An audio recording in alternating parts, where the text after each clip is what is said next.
السلام علیکم ورحمۃ اللہ وبرکاتہ۔ آج کے اس ویڈیو میں ہم ایک حدیث کی تشریح پڑھیں گے۔ یہ حدیث بخاری اور مسلم میں موجود ہے۔ حضرت ابو ہریرہ رضی اللہ عنہ اس حدیث کے راوی ہیں۔ نبی صلی اللہ علیہ وسلم فرماتے ہیں مطل الغنی ظلم۔ حدیث کا ترجمہ ہے کہ مالدار آدمی کا ٹال مٹول کرنا ظلم ہے۔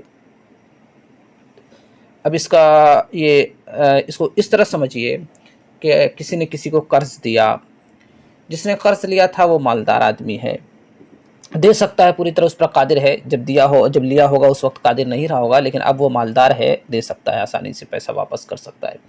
لیکن اگر وہ ٹال مٹول سے کام لے رہا ہے، حالانکہ دینے پر قادر ہے، پھر بھی ٹال مٹول کر رہا ہے، تو یہ ظلم کے اندر آتا ہے، یہ ظلم کے اندر آتا ہے۔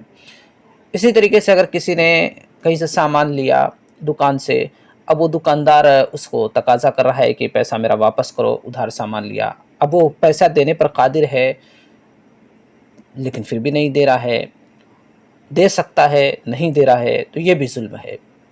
تو اسلام کا جو اصول اور تعلیم ہے بڑی واضح اور بڑی کھلی ہوئی تعلیم ہے کہ اگر کوئی غریب آدمی ہے، قرض لے لیا، تو اسے مہلت دینا چاہیے۔ اسے کیا دینا چاہیے؟ مہلت دینا چاہیے۔ قرآن نے بھی کہا، ہمارے نبی صلی اللہ علیہ وسلم نے حدیث میں بھی بتایا۔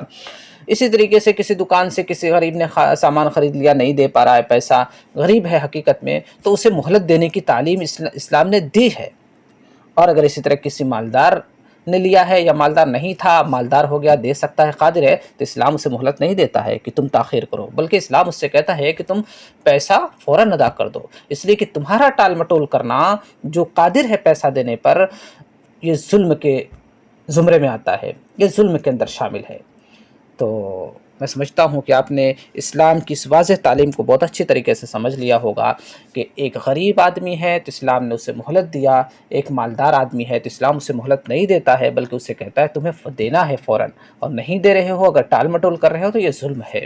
اللہ رب العالمین ہم سبھی کو اسلام کی تعلیمات کو سمجھنے کی توفیق عطا فرمائے اور اسی کے مطابق اپنی زندگی گزارنے کی توفیق دے، آمین۔